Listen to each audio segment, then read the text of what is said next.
Today we're going to be discussing pet ownership, Sayed. According to a survey conducted by the American Pet Association, over 67% of American households own a pet. So this is not only a relevant topic, but something that's going on right now. Today we'll be talking about several main points. We'll be talking about the discussion regarding pet ownership in Muslim households. We'll be talking about hadiths regarding pet ownership. We'll be talking about the effects of pet ownership on children. We'll talk about kindness to animals and animal rights. And we'll be talking about dogs as pets. And finally, we'll end with the discussion of exotic pets.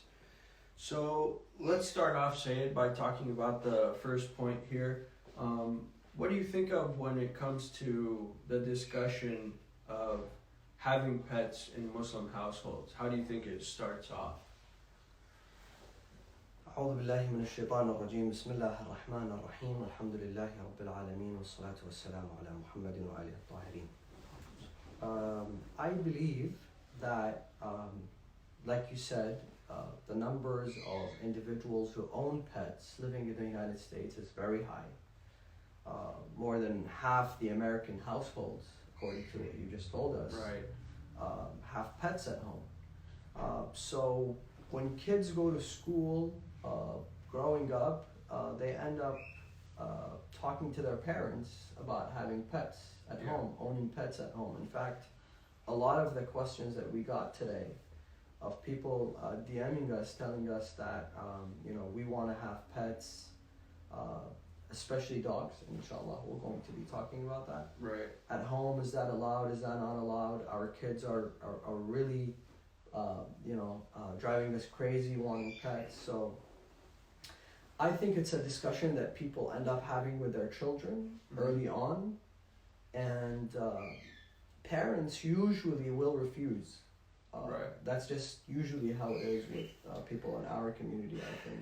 Yeah. Because one, they probably, their children are probably enough headache for them. Their hands full. They're occupying their entire time.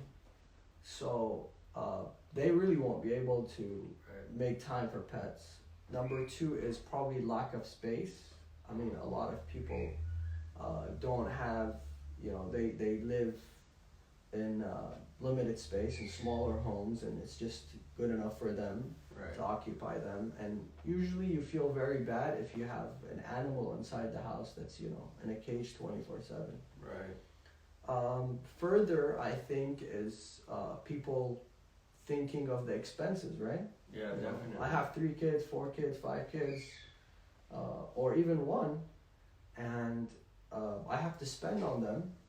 Yeah. And I don't want to be bringing another 2-3 pets, and that's an extra expense. Definitely. So parents usually end up really focusing on the cons and not the pros of of asking themselves, is it really worth it for me to spend that extra money and time, bring a pet at home, and because of the fact that it has amazing effects on my child and my child's psychology and their upbringing. So I think that's how the discussion starts, ends up starting in Muslim households. Yeah. Well, I'd have to agree with that. I grew up watching a cartoon called Clifford. It was about a big red dog. So I just always wanted a dog at home, and obviously for many reasons I was never allowed to have one. Right now we own a bird, a beautiful cockatiel named Polly. We love him. Everyone at home loves him. He loves us. And so kind of getting to experience how owning a pet feels. What are some hadiths regarding pet ownership? There are many hadith. I mean, as you know, we have the biggest hadith encyclopedia, and for the followers of Ahlul Bayt in Shia Islam is a book by the name of Bihar al-Anwar. Right. Or another book called Wasa'il al-Shia. Those are, Bihar al-Anwar is 110 volumes written by Allam al-Majlisi. Obviously, not all the hadith in Bihar al-Anwar are meant to be valid or real traditions, accurate traditions. However, it's Allama al-Majlisi just gathered all the traditions. Right. So you will find an entire volume that basically talks about horses. Mm. You will find an entire volume that talks about sheep and cows. You will find an entire volume talking about, you know, how to treat pets and animals, because, you know, people had a much bigger interaction with animals. Correct. You know, up until what, 300 years ago, Right. and that has slowly deteriorated, right? Definitely. So, if you're looking at hadiths from 600, 700, from publications from 600, 700 years ago, obviously they were going to give a lot of importance to animals because they existed in people's lives. If you're looking at hadiths from Imam al-Sadiq's time, from Imam al-Baqir's time, from even, you know, the end of the 3rd century, Mm-hmm. You're going to see imams and scholars really talking about animals because they were part of people's lives. So there are many hadith. I'd like to categorize them, if I may, Mm-hmm. in a comprehensive manner. One is a very simple question. Is it recommended for us to have pets or not? That's one of the questions that was asked of us as well. And the answer is yes. So if the answer is yes, what kind of pets are recommended? We have many ahadith that speak of, for example, ducks, that speak of chickens and roosters, that speak of cows, that speak of sheep, that speak of horses, that speak of the red pigeon. But if I were to put all the hadith next to each other, I would say they would be the following. Number 1, sheep. Number 2, cow. And number 3, the red pigeon.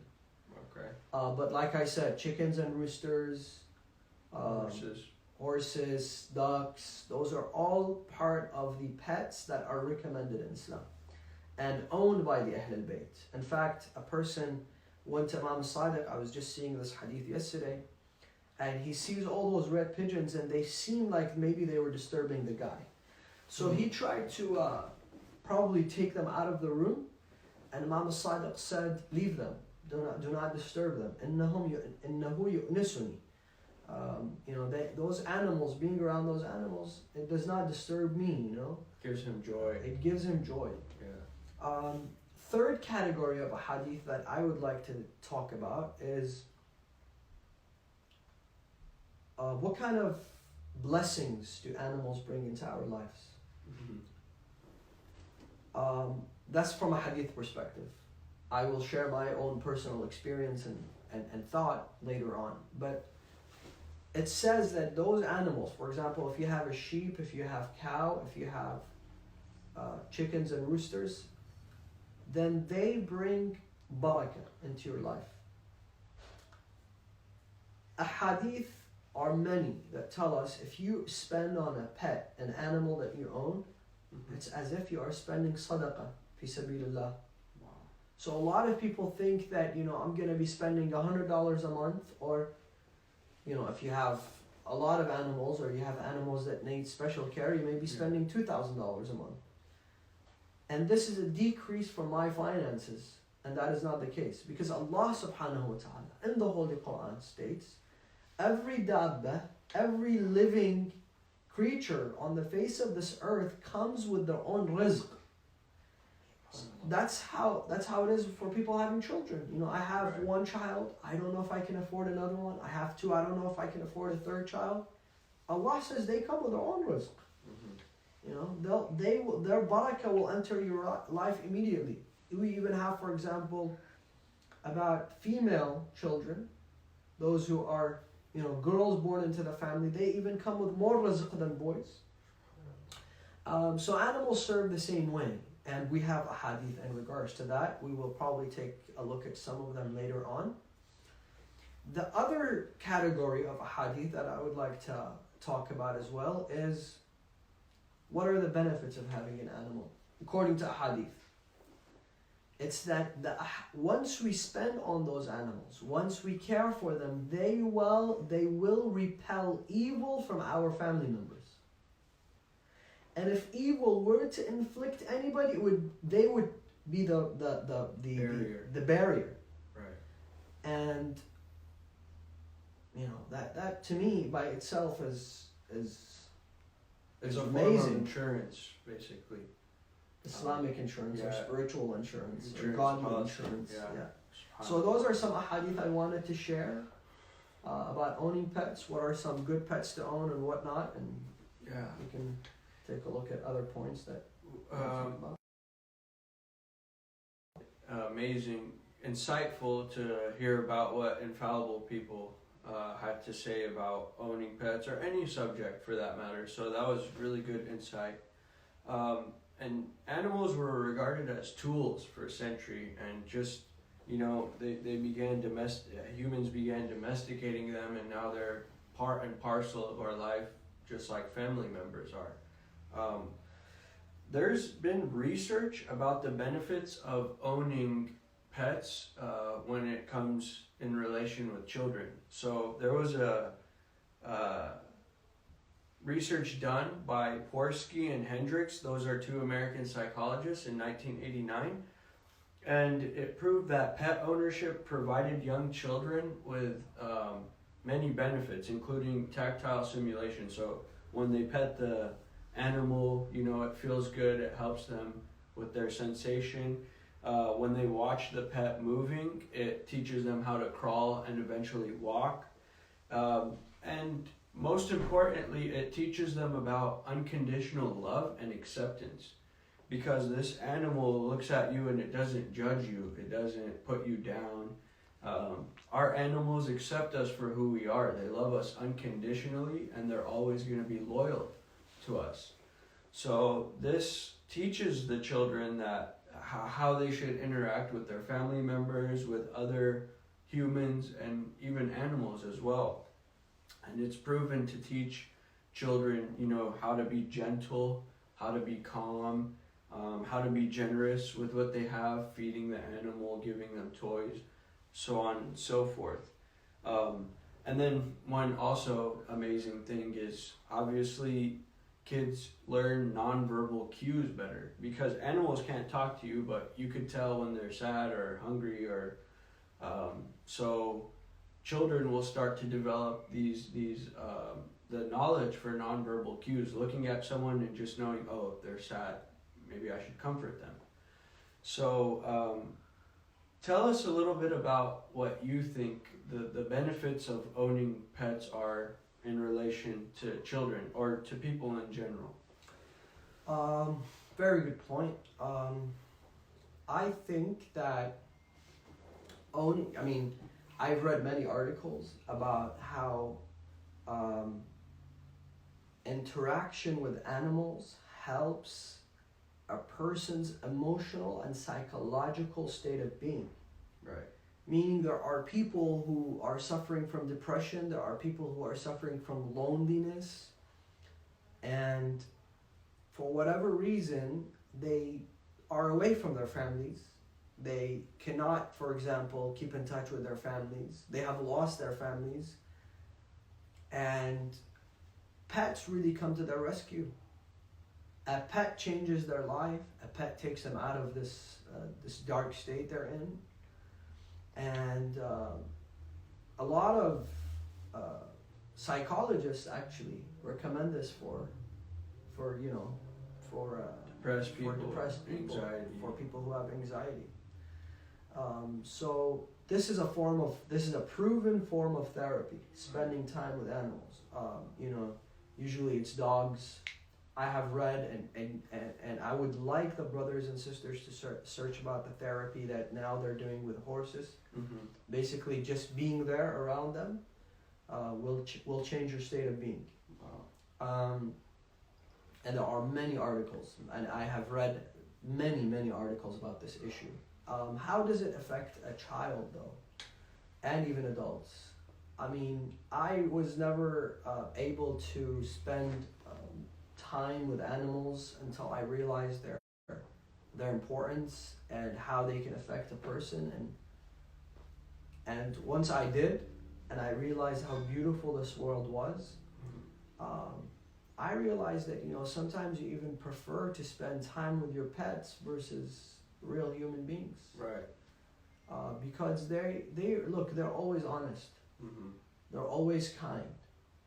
You know, to us, they're harmless. You know, we enjoy them, and they enjoy us. You know, look at this bird that we have at home right now. You know, it wants to. It's a little bird. You would think, oh, it's just a little bird, but it wants to kind of go from one person to another person, make sure that, you know, she's been, you know, to everyone. and it's just you know, very small bird that's, you know. So anyways, I want to say that it teaches children that there is goodness out there in the world. Right. God has created those beautiful creatures so we can enjoy them. So you know, we can share this love with them. Mm-hmm. And you know, I honestly have seen and I have heard people that have pets that will tell you we would rather spend time with them than other people. Definitely. And what was the job of the majority of prophets? Yeah, they were shepherds. They were shepherds. I'm Right. sure they were spending time with sheep, cows, dogs, Mm-hmm. and all sorts of animals. And Definitely. you know, and I feel that once you're out in the suburbs, once you're out and you know, in nature and spending time with animals, you really have a better chance of reflecting, thinking, you know, spending time just by yourself, you know, Mhm. contemplating.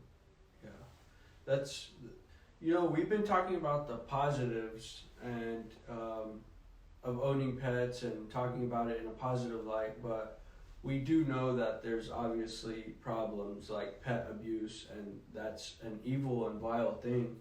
It happens though. Some people abuse animals, abuse their pets, and I think that's the lowest of the low, you know, hurting defenseless creatures. And I know there's definitely guidelines in our faith on how to interact with animals and how to be kind towards them. Can you shed some light about what guidelines are set forth when it comes to our interaction with pets and animals? Yes, indeed. I think, you know, it's true that if you look at a Muslim society versus a non-Muslim society, you will find that in a non-Muslim society there are people who own pets, more pets, than in a Muslim society or a Middle Eastern society.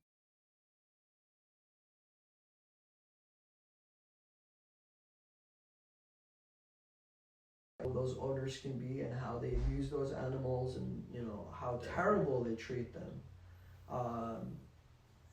So what does Islam have to say? You know, if you own an animal, do you get to treat it the way you like and you get to abuse it the way you like? Absolutely not. You know, we have a tradition that I love. I mean, I have read it so many times. It's a long tradition that talks about the fourth Imam's experience going to the pilgrimage, Imam Zain al-Abidin, and Ali ibn al-Husayn ibn Ali, who is, by the way, I am certain that we have people outside our madhab of the Shi'i madhab watching and tuning in, maybe people outside the religion of Islam. So we know that those 12 Imams are Imams to us. To us, they are infallible, but to our Sunni brothers and sisters, they are respected scholars and figures in Islamic history. So, you know, that's what we have in common, and that's why we feel that it is important for us to connect those individuals, connect ourselves to those individuals and how they taught us. Right. And who better than the family of the Prophet who were learning from the Prophet, and for example, the son of Imam al-Hussein. So he goes to the pilgrimage 25 times, and they ask him, and he was so kind to his she-camel. He owned a she-camel, and he would praise the she-camel. He would say, oh, this is a good animal. I have been to the pilgrimage 25 times on her back. So one time they saw him, and she was slow, maybe she was not obedient. So they say to him, Ya Zayn al-Abidin, why don't you whip her? Right. Let her move. And he says, I have the whip. Don't think that I'm missing a whip. I don't have a crop. Yeah. But I wonder, should God treat me the same way every time I want to whip her? If I slow down, should I get whipped by God? Wow. By the ultimate king, by the ultimate honor? And the answer is, oh, of course we don't want that. So I don't want that upon that which I own, that which I control, that which I seize. Look at the amount of discipline. By the way, and a camel would not feel the whip. I mean, it would be like a little tiny touch, right. Compared to, if you just, but even that was not used by the Imam. We have a very beautiful, mesmerizing, touching hadith from from the story of the Prophet Moses.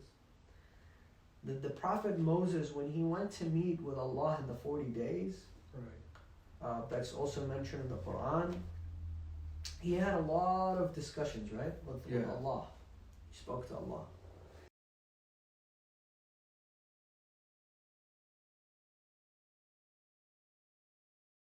How are they doing?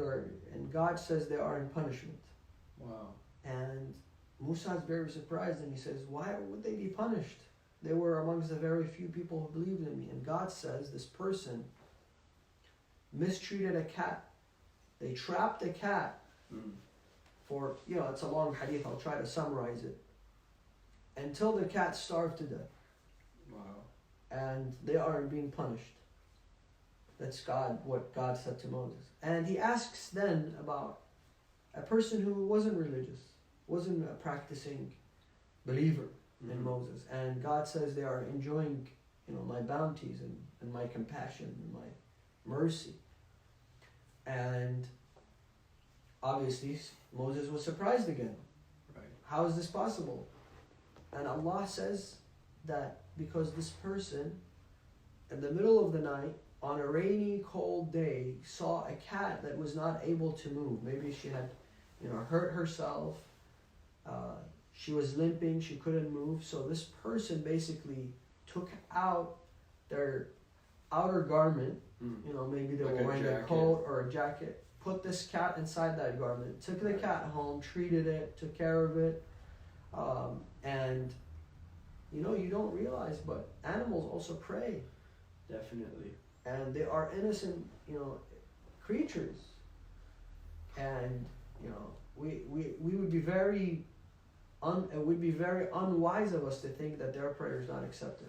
Right. In fact, let me just share a beautiful story with you very shortly. They say one day, one of the kings had a table of food, and on that table of food they brought out quails. So delicious. He was sitting with somebody who had become his one of his members of the armed forces. But prior to that, this guy was a thief and a gangster. So when they brought out the quails, he started laughing in front of this king.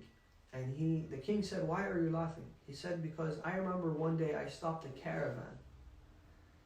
And they were begging and pleading for mercy. He did all sorts of bad things to them.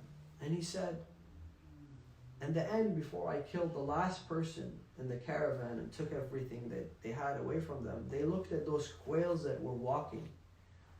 And they said to the quails, be a witness to Allah of what this person is doing to us. And the quails were probably just walking and looking. And I'm laughing that this idiot, this guy, was asking a quail to be his witness. And they're eating them, right? And they're eating the quails. And you would not believe it, he was the closest person to the king, his right hand, his aide. And the king immediately said, get him up and sever his head. Wow. So animals do pray. Animals do have a consciousness. SubhanAllah. I've never understood how people could abuse animals. That's like the lowest of the low. There's actually studies that show that people that are violent towards animals are very, very likely to be violent towards humans in the future. You know, I know there's a reverence for dogs in Islam. Like Ashab al-Kahf, the people of the cave, they had a guard dog, which was protecting them.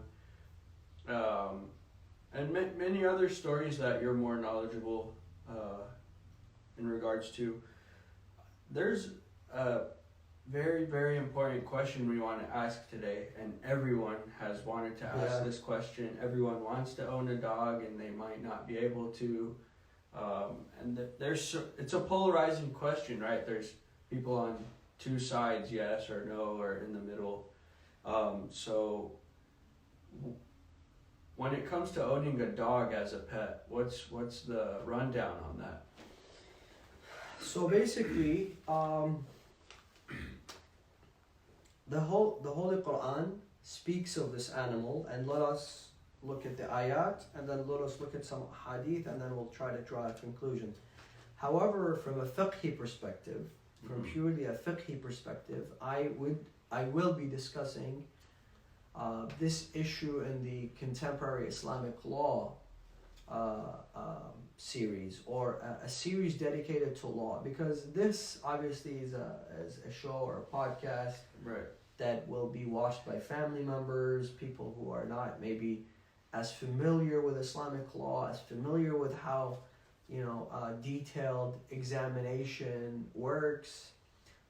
So we will try to make this a little more fun, not as dry, but once in one of those episodes, I promise my viewers that I will be talking about this whole concept. Okay. Why is it that, some scholars believe dogs are najis, and the vast majority of the Shi'i scholars, and why is it that some schools believe it's not najis?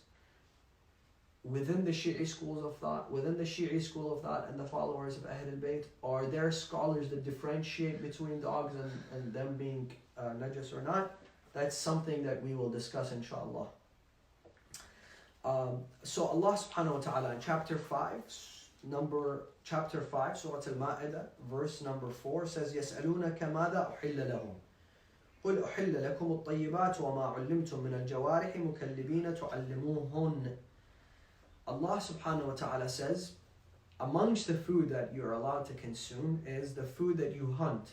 So basically they used to hunt animals, and the animal falls, let's say it's a bird or whatever it may be, or a deer, and the dog then runs, you've seen this on TV, then the dog runs and holds that animal down, and the person then goes and sacrifices the animal. By saying Bismillah, or by putting them towards the Qibla and whatnot.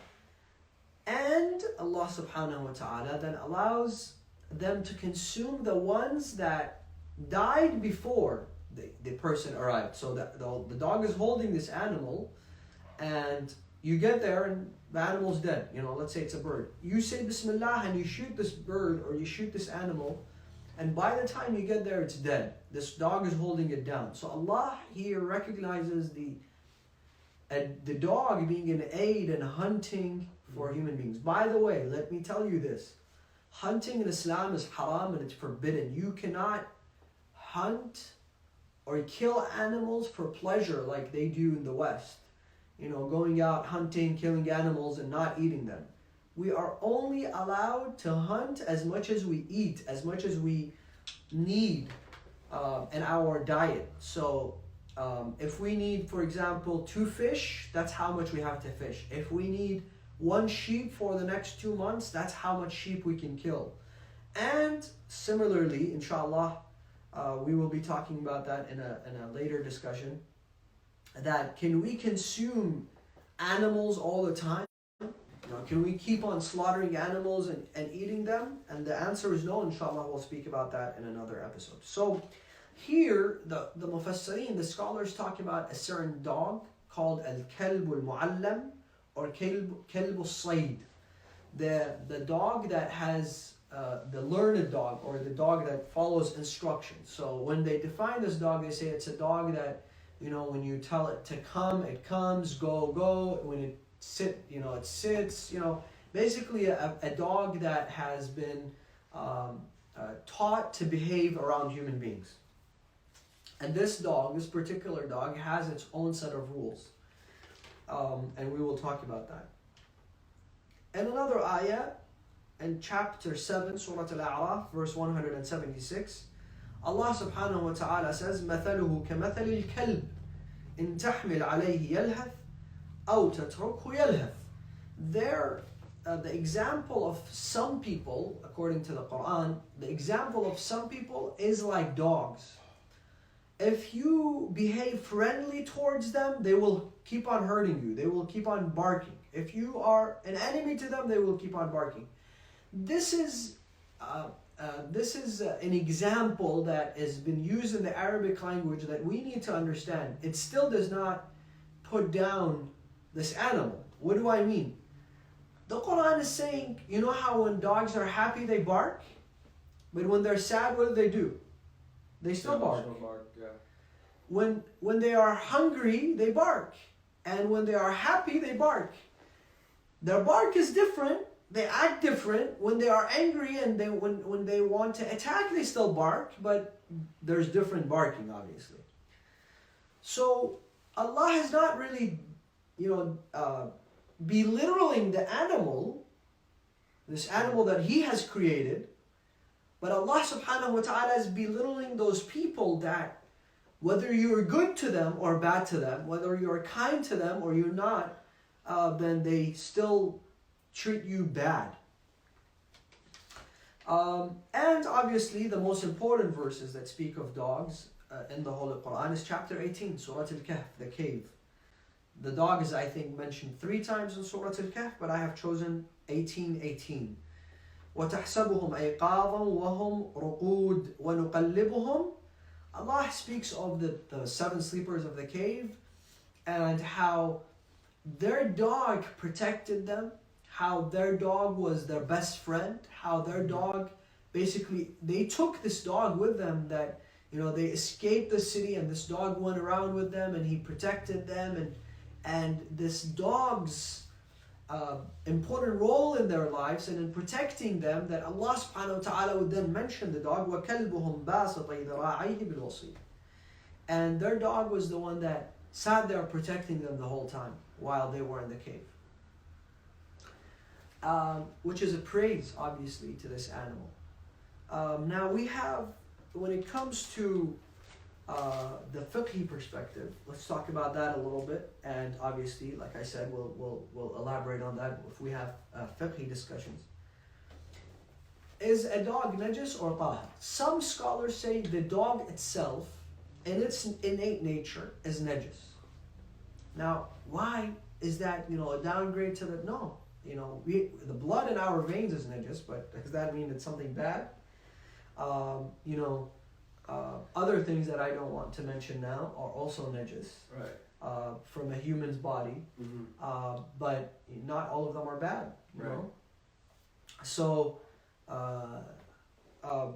that is also something that we need to talk about in a different setting. Some people believe it is only the saliva. Some scholars, believe only it is the saliva of the dog that is najis and not his body or the rest of the dog. And some scholars believe that the hair of the dog and the nails of the dog is tahir if it's not wet. So, for example, you would think that we have a complete consensus that a dog is najis, but we don't. In fact, the Shaykh al-Saduq believed that this dog that is disciplined, that is domesticated, that goes out for hunting with his owner as tahir. That's one of our scholars. So we will talk about that in the episode that we will be talking about the fiqhi jurisprudential laws. Okay. And obviously at this stage nobody can or should follow Shaykh al-Saduq and their opinion and say, well, I have a dog and it's tahir. You follow your marja, you follow the guidelines. We don't want to create this Division. No. What I want to say is, as soon as you start basically telling people what's in books or other opinions of scholars and what have you, they ultimately think they have to now stop following their current scholars. That's not what I am trying to promote here. So basically, having a dog. Right. Let's talk about that. We talked about the ayat now. We talked about some jurisprudential laws. Is Islam against dogs? Absolutely not. In fact, you and everybody and most people have heard the famous hadith that Imam al-Hussein went to one of his gardens, and there he had a slave, and he saw that the slave is taking a bite out of his food and then throwing one to the guard dog of the dog that was protecting the garden. And Imam al-Hussein stood there and he asked permission to enter. So the slave says to him, Ya ibn Rasulullah, this is your garden. I am your slave. This place belongs to you. Why would you seek permission? He says, no. After I saw what you had done to that dog, I freed you fi sabilillah. And I have made you the owner of this bustan. And today, I am coming to you as my guest, as your guest. Imagine how beloved that act of kindness to that animal was, that Imam al-Hussein ends up being so generous in return, and giving all that bustan away to, all that garden away to his servant. So I think that's enough said about dogs. Right. Can you pet a dog? Yes, you can. Can you have a dog? And if you have a big house and you have a large backyard, or you have a little dog house for that dog, is that okay? I don't see anything wrong with it, unless then you fall into problems of my kids are, their saliva on their shirts or their clothes, and they come home and they wanna, if you can go through the discipline of changing your entire outfit, doing tahara in the areas that need to be tahara, and all the rest of the headache, then be it. Other than that, I recommend that you try to take another animal as a pet that will not come with so much limitations. Correct. In fact, even if a dog was tahar, I want to say this, is I think they are the hardest animals to have, because of the fact that they get so attached, and you get so attached to them, and they're the human's best friend. Right. So losing them, it's like losing a family member, a friend, and they get so attached to you, and they're so loyal to you, that I think they really make life difficult. Even when you travel, I know dog owners that when they travel, they suffer because they're away from their pet, and the dog also suffers. Definitely. Yeah. We've been talking about conventional pets, like regular pets that you would think of owning, dogs or horses or other animals. But let's talk about exotic pets. So there's this show on Netflix.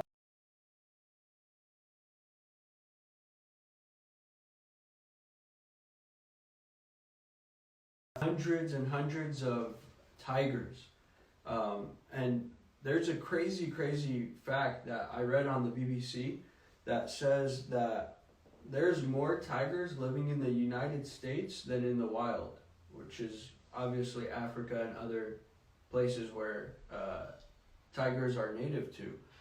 So when I think of that boggles my mind. There's more tigers in the United States, especially being domesticated by these kind of people that are I just urge people to watch the trailer or read articles about that show. So when it comes to owning exotic pets, we know people have like gators, pythons, tarantulas, tigers, lions. What do you think about that? How do you feel about exotic pets? Honestly, I have mixed feelings, to be honest. Yeah. I definitely saw the trailer for this show, and I think 2 episodes we watched it together because I wanted to have some insight on what's going on, and I don't like the show. I don't like the people in it. I think they are very abusive to animals. Yeah. At the end of the day, those animals need to live in the wild, right? Right.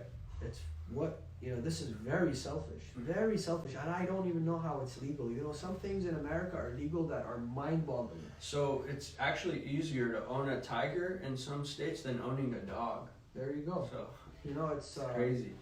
And within that show, and if you research, you will see a lot of people die, Right. or they lose limbs because they basically interact with those animals. Right. Probably not the sole owner, but other people. Somehow something goes wrong, and some person ends up getting killed or hurt. So why would you want that? Why would you want to bring such pets in your home that will, number one, scare so many people? Correct. Imagine you have a tiger or a lion. Yeah, I assume that's pretty cool. Yeah. Makes you look cool, but then nobody wants to come to your house. Yeah. I personally, I love lions. I just love looking at videos of lions and even Definitely. tigers, but I wouldn't want them as a pet for sure. Right. I think that they're more beautiful out in the wild. They're more beautiful being, the king of the jungle.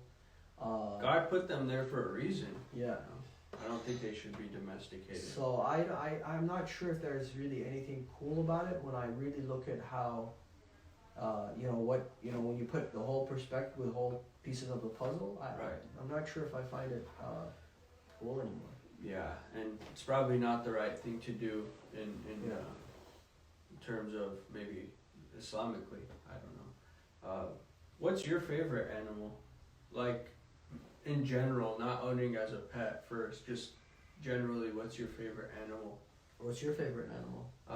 I would say the falcon. The falcon bird. It's very majestic.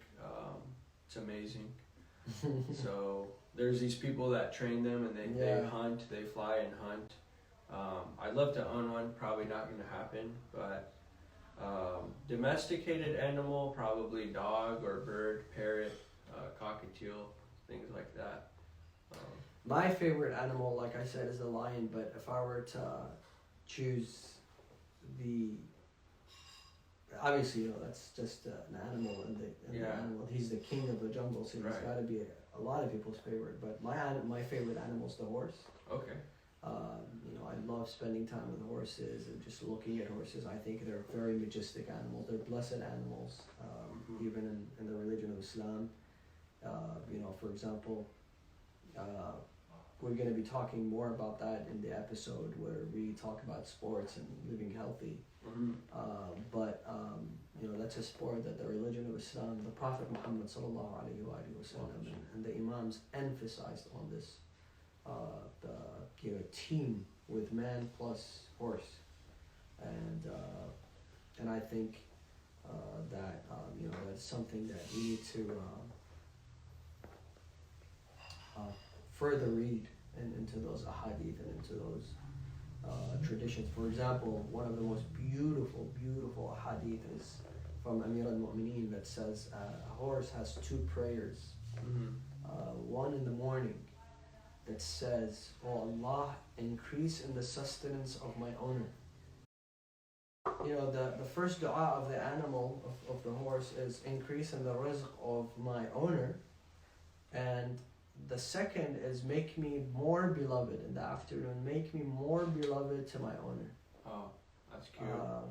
And like I said, we have to talk about the du'as of other creatures, other creation of Allah, such as even the plants.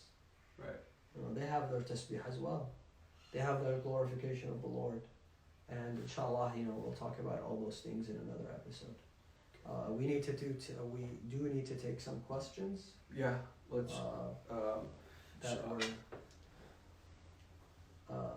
from the audience. One was I remember one was about cat hair. Right. So cat hair. Right. Sayyid al-Kha'i and the majority of the Maraja believe that if there's cat hair on you, you cannot pray with those clothes on. You have to remove the cat hair. Mm-hmm. However, interestingly, Sayyid al-Sistani does not believe in that. Sayyid al-Sistani looks at those hadith as like if you created a shirt out of cat hair, or something in those along those lines, where you had a cat rug. Yeah. Nasty. Then you cannot pray on that. But if it's just a couple of hairs of a cat on your shirt or your clothes or your prayer mat, then it's okay for you, according to Sayyid Sistani, Okay. to conduct that salah.